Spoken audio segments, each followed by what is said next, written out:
हरे कृष्ण बच्चों, तो कैसी चल रही है आप सभी की पढ़ाई? आशा करते हैं बढ़िया चल रही है क्योंकि आपने पार्ट 1 एंड पार्ट 2 ज़रूर देखी होगी और उसमें मुझे नहीं लगता कि आप सभी के कुछ भी डाउटेड है। और अगर डाउट है तो भई फिर कमेंट में बताओ कि क्या डाउट है, मुझे पूछो। एक बच्चे ने मुझे क्वेश्चन्स पूछी थी, मैं उसके बारे में थोड़ा बहुत इस वीडियो में पहले बात करूँगा। उनको थोड़ा-सा ये था कि सेल ऑर्गेनेल्स का मतलब नहीं पता था, तो मैं बताने वाला हूँ कि सेल ऑर्गेनेल्स पहले क्या है, ठीक है? तो आज हम लोग पार्ट 3 स्टार्ट करेंगे जिसमें प्लाज्मा मेम्ब्रेन पढ़ेंगे, एक्टिव और पैसिव ट्रांसपोर्ट क्या होता है वो देखेंगे, ऑस्मोसिस क्या होता है, टाइप्स ऑफ ऑस्मोसिस क्या है एंड डिफ्यूजन के बारे में देखेंगे, ठीक है? ये बहुत ही इंपॉर्टेंट टॉपिक है और इसमें से बहुत बार क्वेश्चंस पूछते हैं टीचर्स, है ना? तो आज की लेक्चर बहुत ही इंपॉर्टेंट होने वाली है, तो बहुत अच्छे से देखो और मैं बोलूँगा कि साथ में नोट्स बनाओगे तो ज़्यादा बेटर होगा। ऐसे तो पीडीएफ आपको मिल ही जाएगी, हमारे टेलीग्राम चैनल पे जाना, जॉइन करना और वहाँ से पीडीएफ डाउनलोड कर लेना। लेकिन मैं कहूँगा कि साथ ही वीडियो चलते-चलते पॉज़ करके आप नोट्स बना लिया करो ताकि ब्रेन पे सेट हो जाए, ठीक है?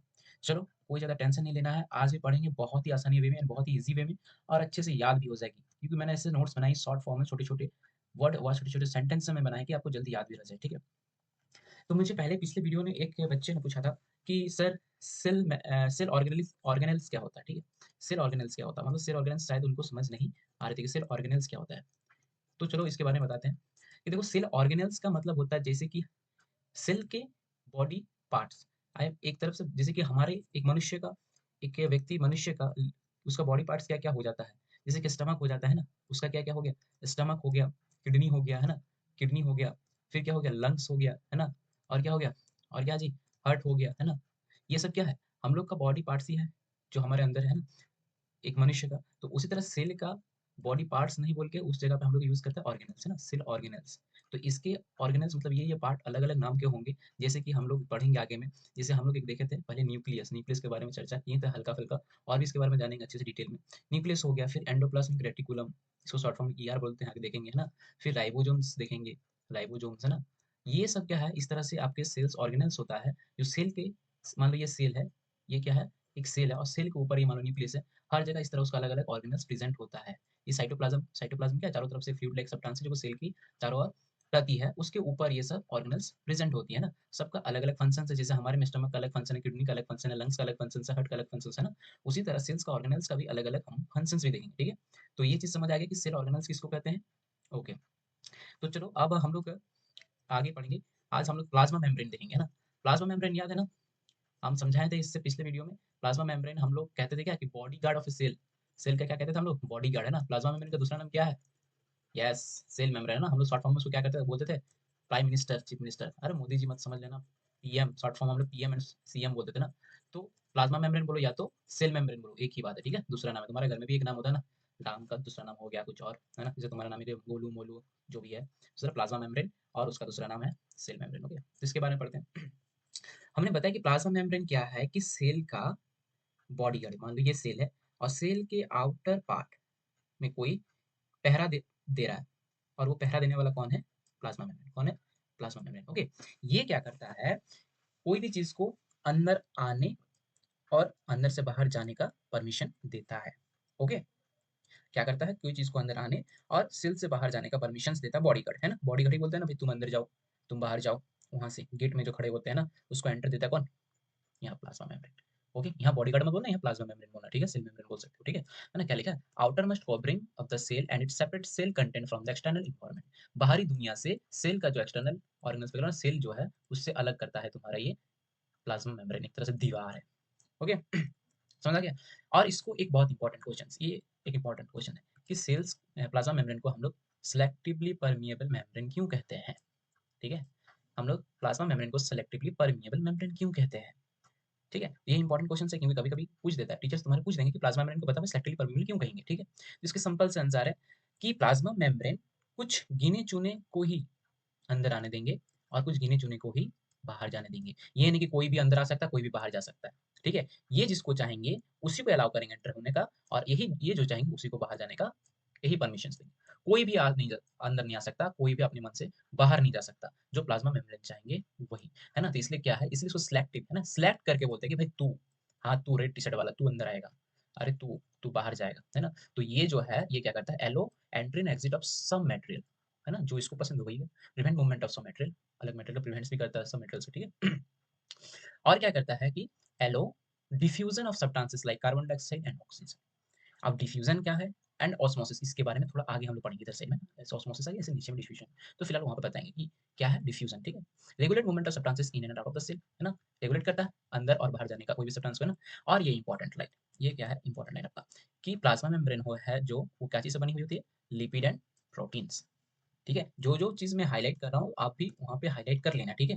प्लाज्मा, आपको यहाँ तक तो सब समझ आ गई होगी कि प्लाज्मा मेम्ब्रेन क्या है, यहाँ तक तो कोई दिक्कत नहीं हुई होगी, ठीक है।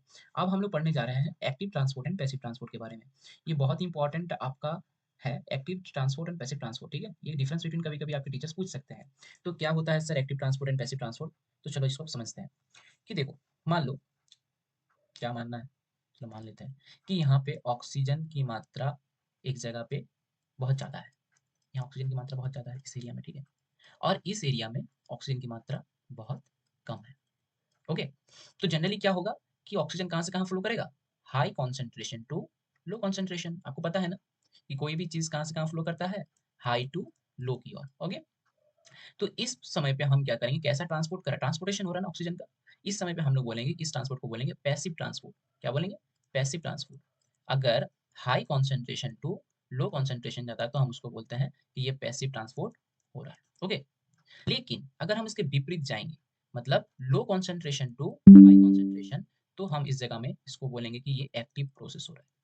आप समझ आई वीडियो, समझ आई ना, बात समझ आई। अगर कोई चीज फॉलो करता है higher concentration to lower concentration की ओर, तो एक ट्रांसपोर्ट कर रहा है ना, कोई भी चीज का ट्रांसपोर्टेशन है तो हो रही है ना, तो उस समय पे हम बोलेंगे कि ये पेसिव ट्रांसपोर्ट कर रहा है, ठीक है, क्या कर रहा है, पेसिव ट्रांसपोर्ट कर रहा है, ओके।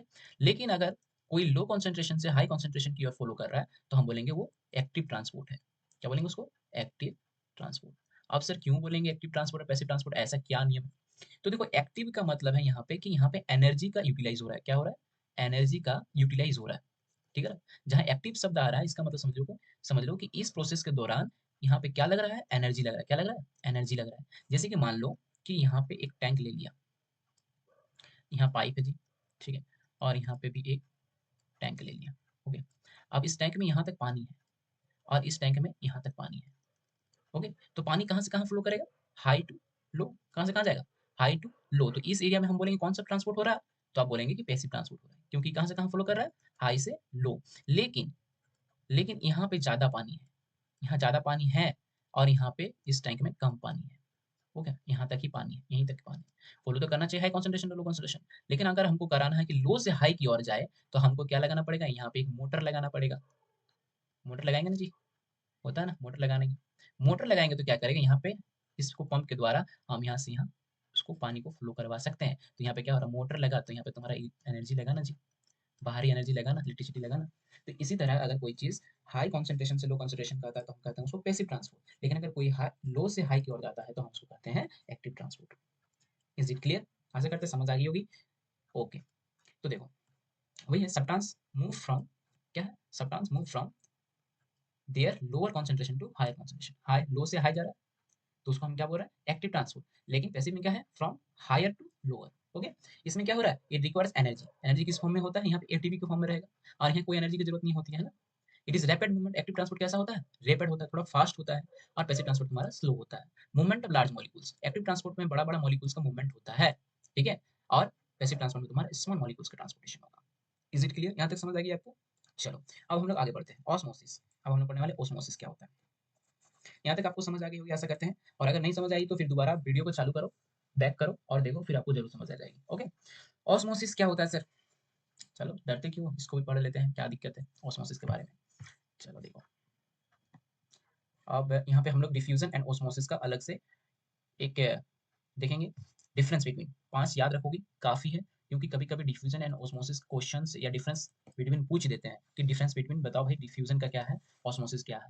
या तो कभी कभी डिफाइन भी दे देता है कि डिफाइन करो डिफ्यूजन और ऑस्मोसिस का, ठीक है। तो ये टॉपिक बहुत इंपॉर्टेंट है, ओके।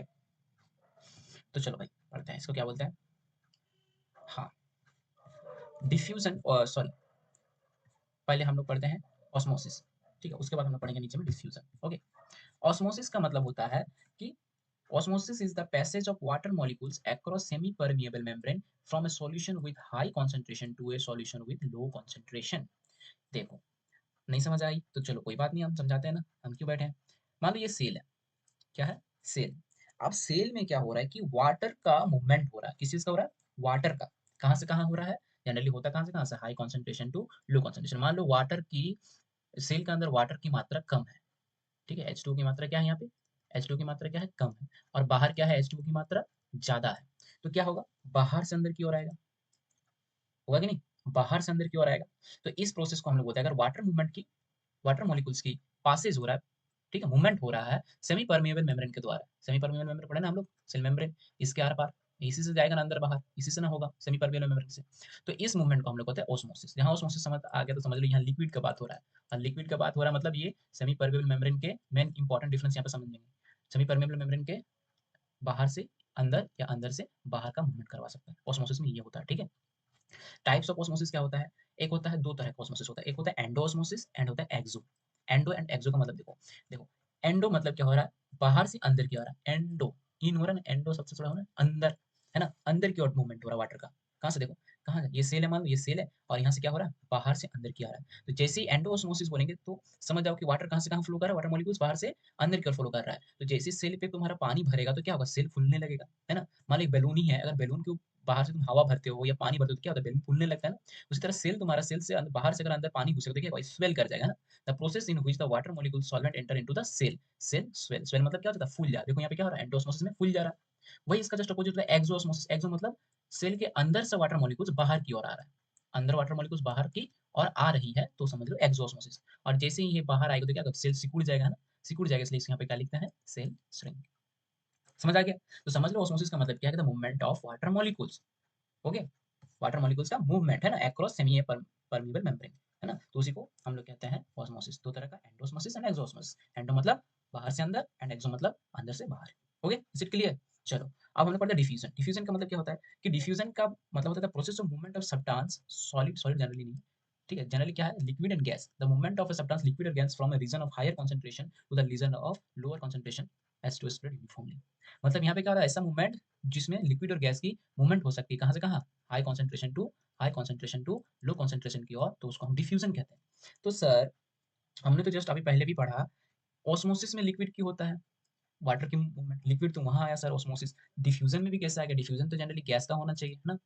जनरली यहाँ पे तुम वही समझना कि डिफ्यूजन की बात करें तो गैसेस की ही मूवमेंट होता है जनरली, लेकिन यहाँ पे लिक्विड भी है ना, लिक्विड की भी होती है। तो डिफरेंस क्या हुआ सर, तो हम कैसे समझेंगे कि लिक्विड की जो ट्रांसपोर्टेशन हो रही है वो एक्चुअली कौन सा प्रोसेस के द्वारा हो रही है, मतलब क्या उसको हम क्या कहेंगे, डिफ्यूजन कहेंगे, ऑस्मोसिस हम कैसे समझेंगे, क्योंकि यहाँ भी आपने बोला कि लिक्विड है तो, और ऑस्मोसिस में भी, इस प्रोसेस में भी लिक्विड का ट्रांसपोर्टेशन हो रहा है।